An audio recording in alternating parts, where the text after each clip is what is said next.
To a very first story, strands of red cloth have become a common sight at the various offices of the Electricity Company of Ghana in protest of any attempt to privatize the state-owned entity. Banners with the inscription, "Midday, stop ECG privatization now, leave ECG alone," have been hanged at the entrances to some of the offices here in Accra. Derek Ekwosam has been to the Accra West Region office and has come through with this report.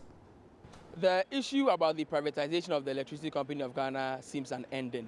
The workers, before Midday celebrations, started putting up posters at their offices. One of them is what we see at the Accra West Regional Office of the Electricity Company of Ghana, which says that Midday, stop ECG privatization now, leave ECG alone.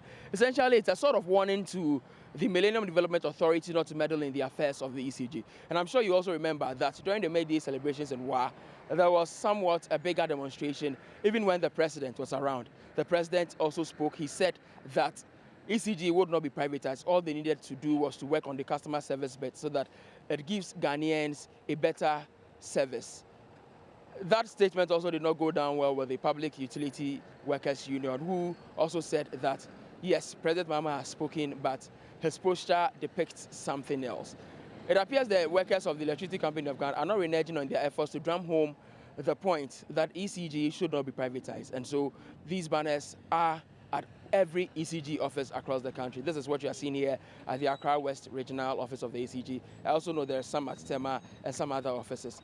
I also know that there's a meeting currently going on between the leadership here at the Accra West region and the union workers also at the Accra West region. Let's see what happens. Join News to feed you with the latest from that particular meeting.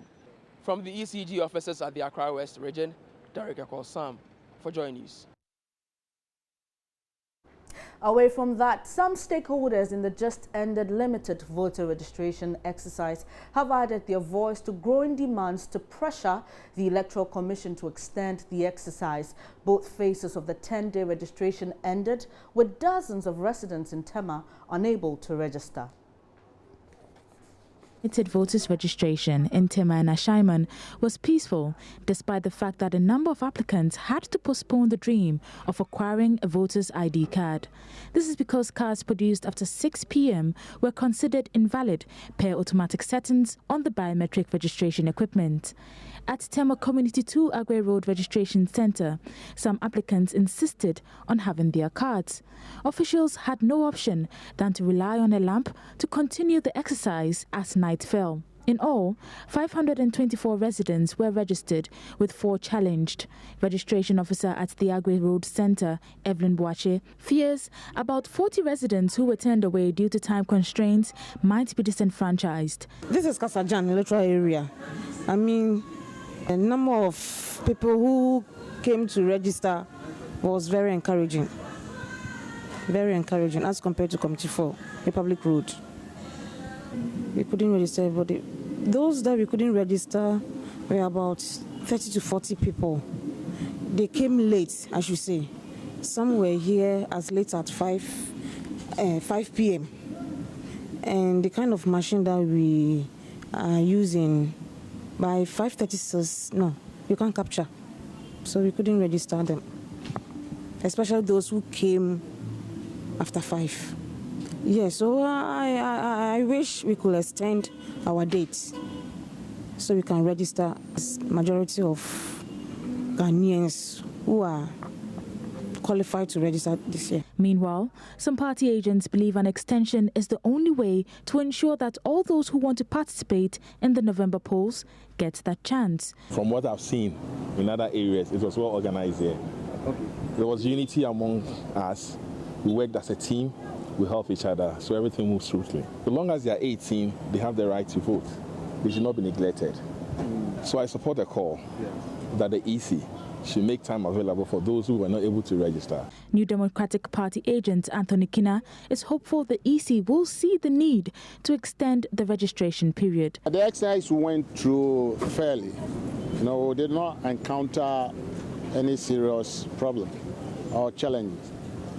What we had was a small misunderstanding about how to add the HACRO people. So we had to get information, the confirmation from the electoral officer, the head.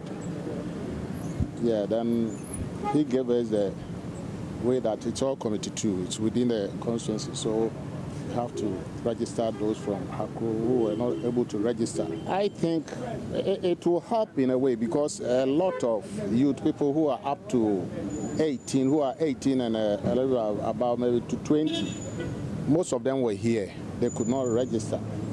So if I have my own way, I will ask them to, extend the time.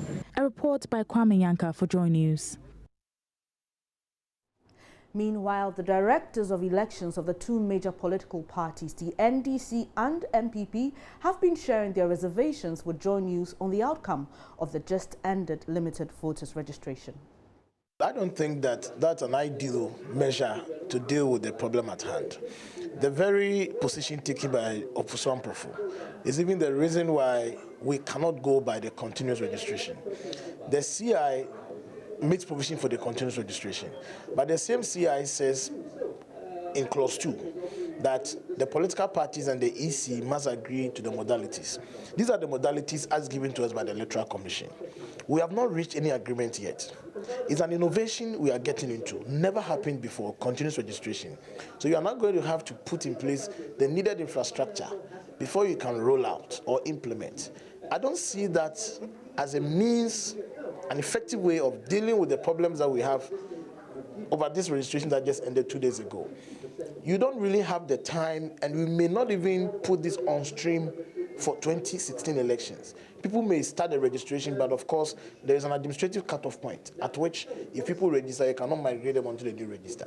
And considering that we haven't even agreed to the terms, we can't start. Just go add some few centers. We are not saying that you may have to necessarily extend it nationwide, but there are very few places, tertiary campuses especially, where we can practically verify that thousands of people are still left unregistered. Give them another opportunity.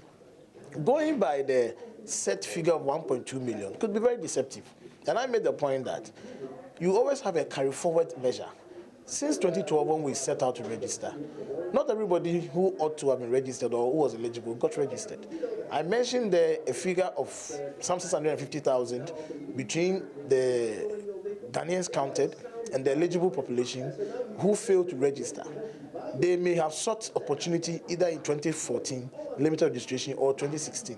But the thing is that even the figure we are saying we set for ourselves, 1.2, now we clock 1.1. So the extra 100,000 per day, they'll be looking for another opportunity in the future. It has been the practice that even in crafting the CI 91, now political parties played active role.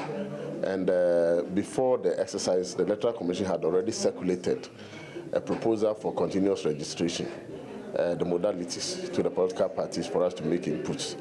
And at that point, we indicated that we are all very tight because of our preparation towards the registration. So they should allow us to complete the registration process. Once the registration process is over, we will then come back and look at the modalities and then work it out, because the law states that the EC will have to do that in consultation with the political parties.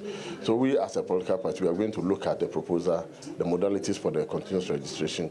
We want to make our inputs and want to contribute positively because we think that it's a positive development. If it starts and people can just walk into the Electoral Commission offices when they turn 18, the costs and expenses incurred by political parties, even during this registration exercise, will be reduced.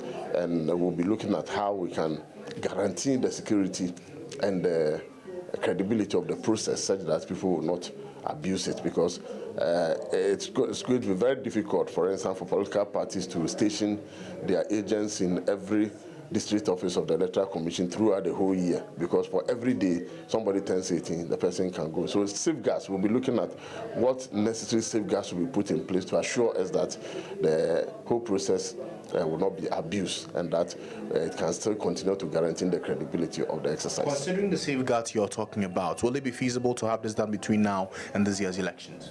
Well, I believe that it depends on what what the modalities are saying and what safeguards are supposed to be put in place.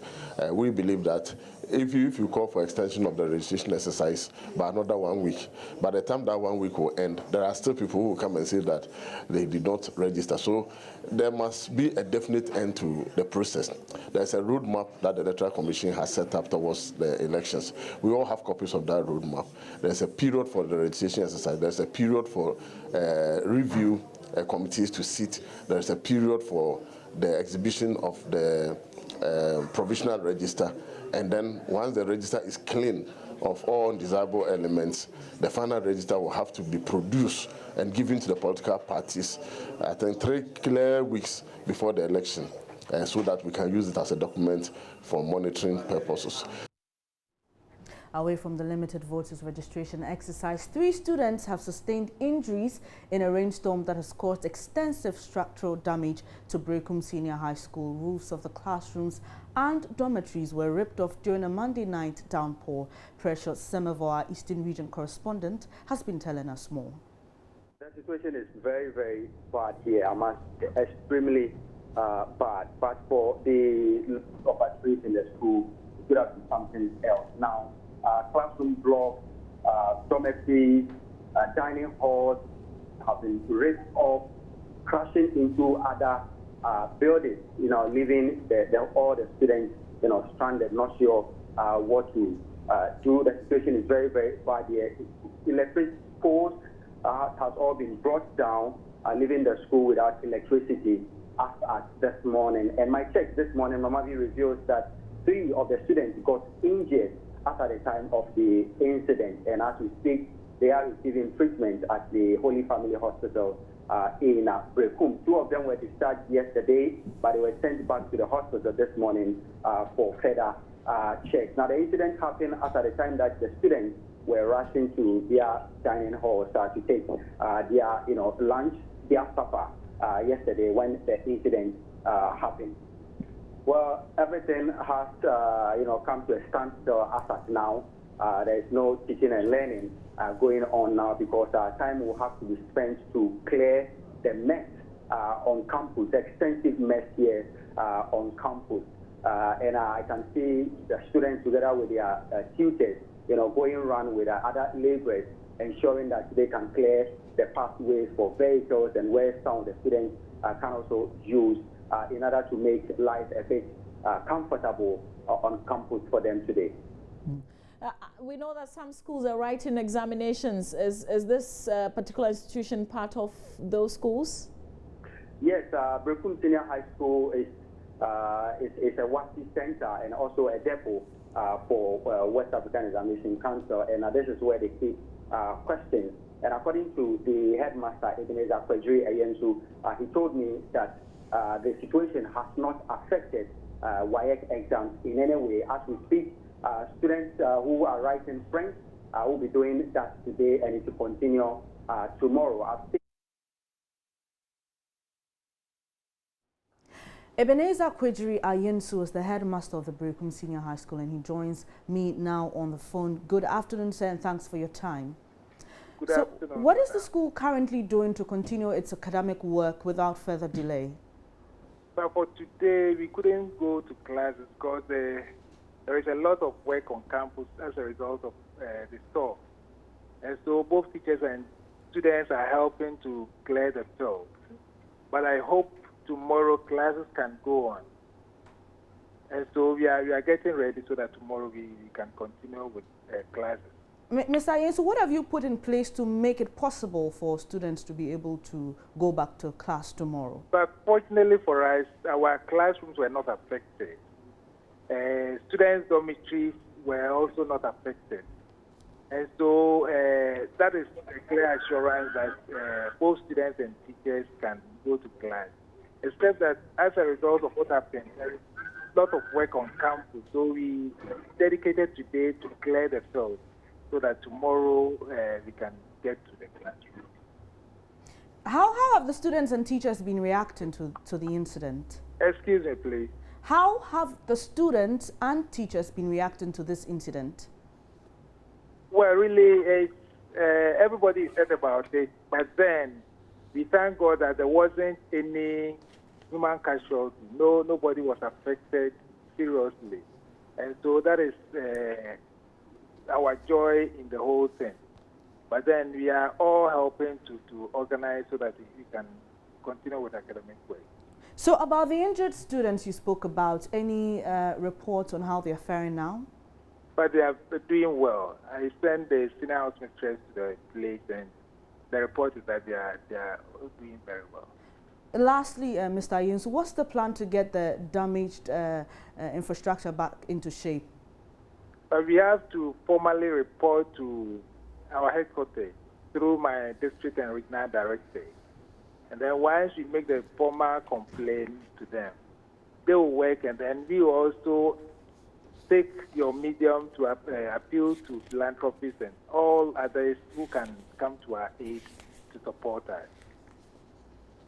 Thank you much.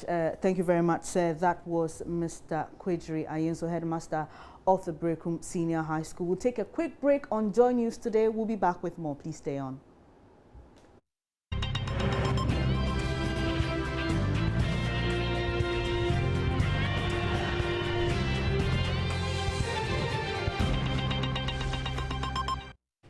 You're watching Joy News Today with me, Benis Abu Bedu. Thanks for staying. Now, Vice Chancellor of the Central University College, Professor Kwesi Yanka, says Ghana's MPs vote against their conscience on issues in Parliament due to fear of being blacklisted in their parties and losing their privileges. Speaking on the Pulse program on Joy News on Multi TV, Professor Yanka said Ghana's Parliament is losing its bite and the outcome of debates is very much obvious. Most of the time, one can tell which direction any party will toe.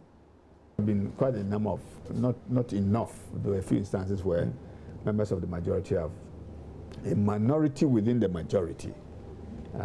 They have come up to say that objecting or coming along with a minority in determining the outcome of a bill. We need many more of such than we do now. I think we are too sycophantic as a country. And that has nothing to do with quality. It has to do with the nature of the system. A winner takes all situation. If I don't take care and I don't vote for this particular bill, I'm going to be blacklisted within my party and I'm going to lose all the privileges. And if I'm in the minority, they are telling me I should wait till it's my turn before my viewpoint is amplified or heard. Okay, so has that over the years, in your view, reduced the level of scrutiny and debate we see in Parliament? I watch other parliaments, whether on the screen or elsewhere, and I would look forward to a much more intense debate based on time enough on their hands to do critical reading and understanding of budgets, of bills that are presented. I think we are losing the bite of Parliament. The outcome is very much obvious most of the time, and you know what they are going to say. And that the two merge, the two minority and majority merge on very, very few issues, sometimes having to do even with their own welfare. And I want to see that translate into critical assessment of issues regardless of party colors. Let's do some other stories on Joy News Today. President John Mahama has reiterated a promise he made to the Volta Aluminium company to resuscitate it.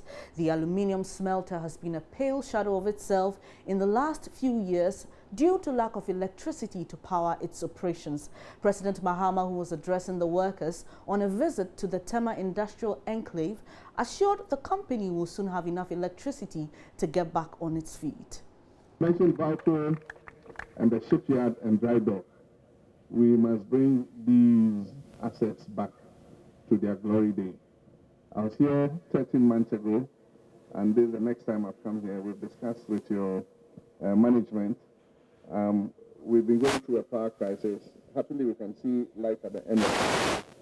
And that as soon as we are able to have sufficient redundancy in the system, Valco should be one of the first enterprises to benefit from any extra power that we are able to get. Because Valco formed the justification for the building of the Akosombo Dam. And so if we're able to put in more thermal power, then we must make that thermal power available for residential use and also for businesses. But then for industry, we must create a combination of thermal and hydro that makes it affordable enough for industries like Valco to be able to operate. And so we're in touch with your management, and we are continuing to monitor the situation. Happily, we have enough thermal assets now. It's only an issue of the fuel. As a result of the shutdown of the FPSO, a Mary plant that runs on gas had to go down, but I'm happy to say that it has come back up. We're looking to shift TAPCO and TICO back onto gas if the gas is sufficient. And in addition to that, we're looking at the assets in the East Enclave, that is Asogli Phase 1 and Asogli Phase 2. I went and commissioned the first part of Asogli Phase 2. But these are all stranded assets because we don't have enough gas to run them yet. And so one of the things we are looking at is to build a pipeline from west to east so that we can transfer the excess gas we have in the west to the east to run the plants in the east. Meanwhile, President Mahama has hailed the Tema Oil Refinery for being a beacon of hope for state enterprises in the country. He hinted government will soon set up a new refinery following the successes chalked by the Tema Oil Refinery in the past few years. He disclosed this after he toured the Tema Oil Refinery with Trinidad and Tobago's Prime Minister. TOR is going to re-establish itself as one of the foremost state enterprises in this country, and we have no intention of selling TOR or privatizing TOR.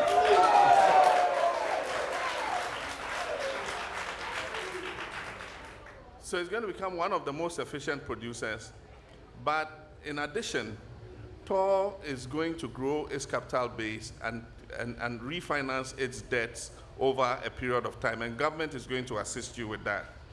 As I said, the SBM contract is coming to an end, and I've given instructions to the Ministry of Power. It's supposed to revert to government, and I've asked government to give it to TOR to handle.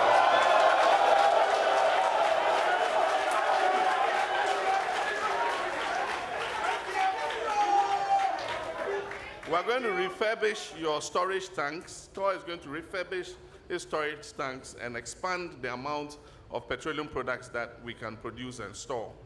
And my vision is that,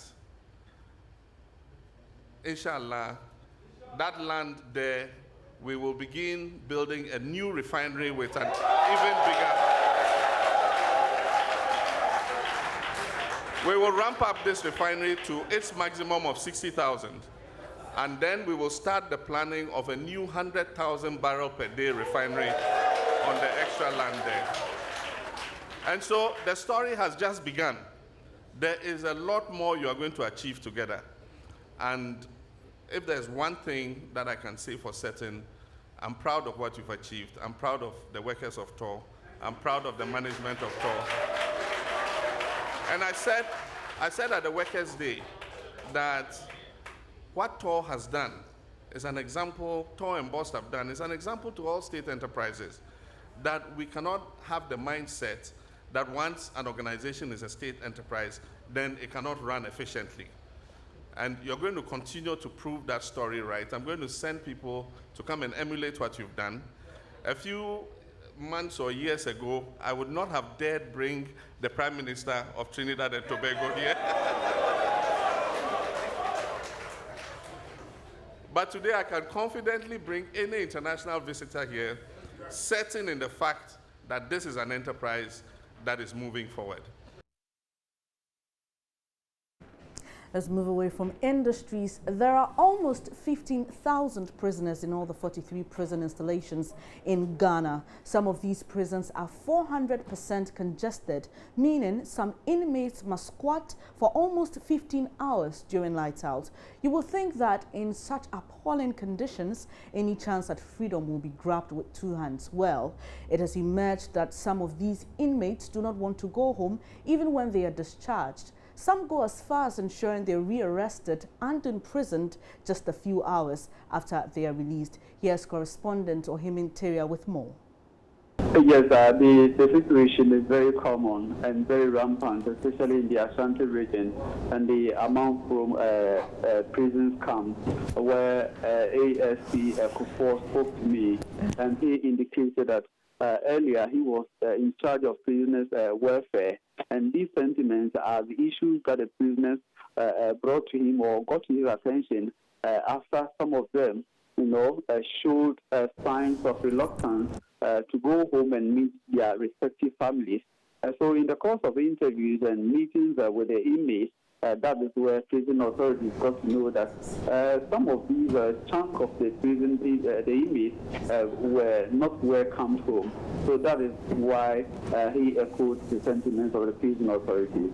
The reintegration part of the responsibilities, more demanding of the prison authorities is where the issue is, because according to him, the authorities over the years have tried as much as possible to rehabilitate the inmates or the ex-convicts and also reintegrate them back to society. And he says that, yes, they have been, using the jail terms and also advice to help transform the inmates from the status of which got them to the prison.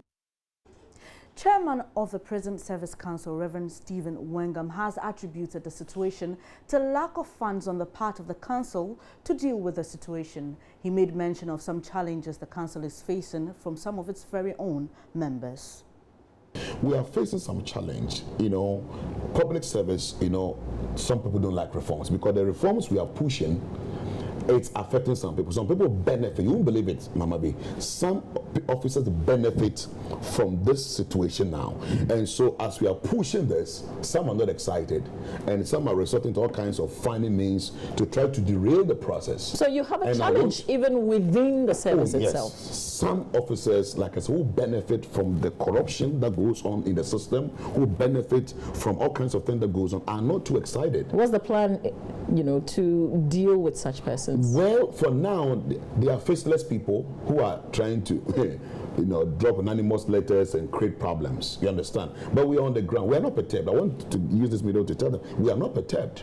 I mean, trying to create all kinds of funny stories, lies, to put in the public domain to create disaffection. And I keep telling them that, I think in a local parlance, the good things that by rubbing its body on the wall, it is hurting the owner. But you officers, you benefit if this thing goes through. So don't think of your parochial interests. Let's look at the larger interests of the prisoner and everybody. Reverend Wengam also indicated that the council will release a detailed document to inform donors on how funds to the council are being used. And I can show Ghanaians, look, our eyes are on the ground. And I'm going to hold a press conference in July when the festival will turn 1. We are going to publish audited accounts to all Ghanaians and let Ghanaians know what we have done with the monies and the material donations that they've sent. On News Today, we'll take a quick breather. We'll be back with business stories.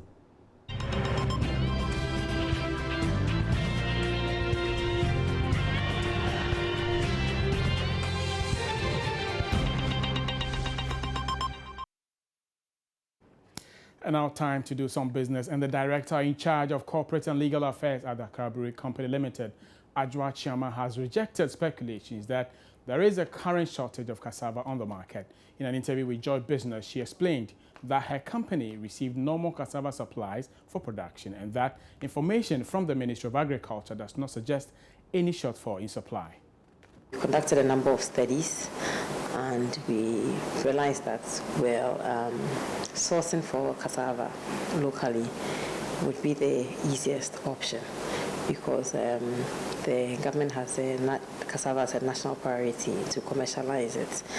And we grow enough cassava, like I mentioned before, to satisfy domestic consumption, and there's enough also to satisfy commercial consumption.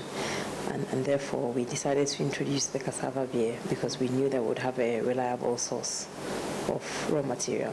So here at Accra Brewery Limited, we haven't experienced any change in the supply of cassava flour for our production. Neither have we experienced any change in the price. So it's business as usual for us.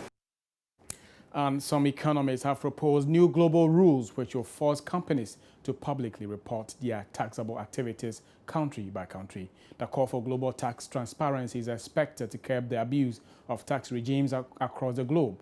When adopted, the proposal is expected to save poor countries billions of dollars in revenues lost to tax havens. This is a Business Desk report.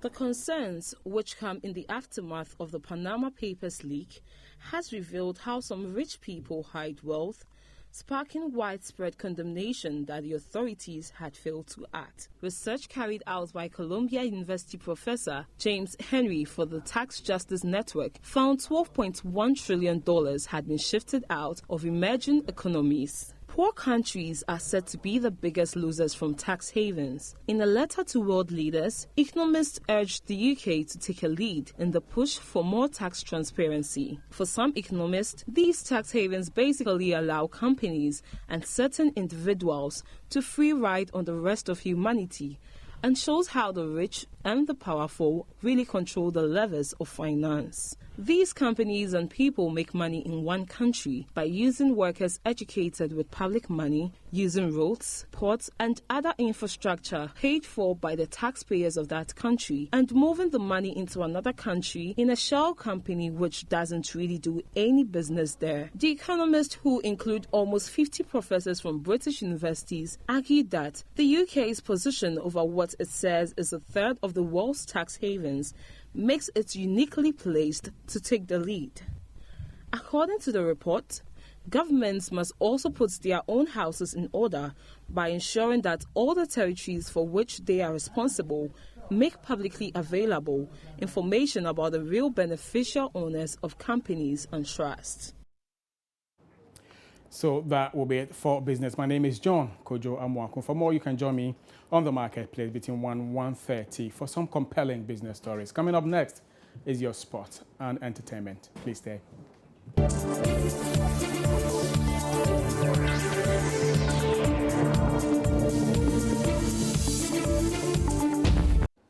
My name is Gladys Osei Oredo. I bring you entertainment news. High life artist and former member of the Osibisa band, Bessa Simons, has expressed his dissatisfaction about the general performance of Ghanaian musicians. He, however, commends the 2016 Unsung Artist of the Year, Adoma, as the next music export of the country. My disappointment was there weren't enough female this time, so I want the female to go. Why do you think we don't have enough female artists, performing on a stage like this? I don't know. I think most of them didn't record enough, the year on the review. Most of them did not record. So I'll urge them to go and record more because we need them. Music is very expensive. It's not cheap. I mean, people like us, we've been to music school, we've done it properly, so we can communicate with everybody all over the world.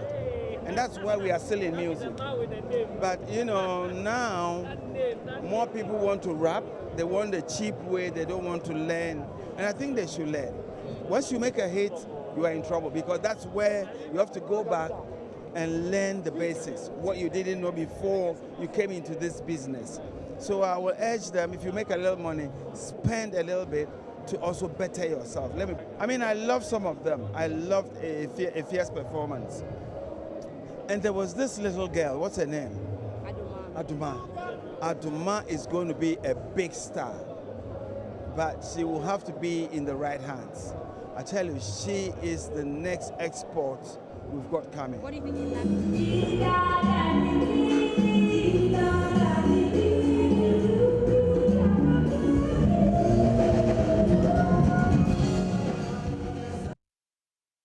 Now, Reggie Rockstone was spotted wearing Adidas outfit. This Adidas has been a controversy because Shatawale first wore it and many believed there was a mistake, a print mistake on it. Some also argued whether he was having an endorsement for Adidas, and that the spelling was mistakenly written like that. Now, Reggie Rockstone, on the night of the Ghana Music Awards, wore an outfit with the same inscription as had been perceived as a mistake when Shatta Wale wore it on stage, and he actually went ahead to give Shatta Wale a greeting. Now, the question we asked a member of VVIP is if it was intentional. Well, he's been explaining to us. Why did Reggie decide to wear the Adidas? Do you have any idea? You know Reggie, man. You know Reggie. Reggie is Reggie. You know what I mean? I can't really speak for him, but I think he wanted to represent Shatta Wale, so that's it. So it means that VVIP and Shatta Wale have some cool movement, right? Oh, definitely. We cool with everybody. Come on, man. We OGs. Have you done anything together yet? Not yet. Not yet. Something cooking? It's possible. All right. Yeah. Okay. Big up Shatta Wale. Of course, Reggie is always Reggie. And this is where we draw the curtain. Please join us at 4:45 on Let's Talk Entertainment for more entertainment updates. Thank you so much for your time.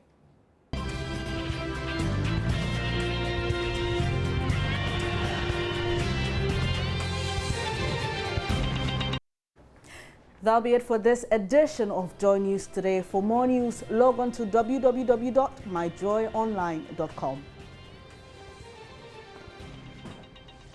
Up next is our comprehensive business program, The Marketplace. My name is Benis Abubedu. Thanks for your company.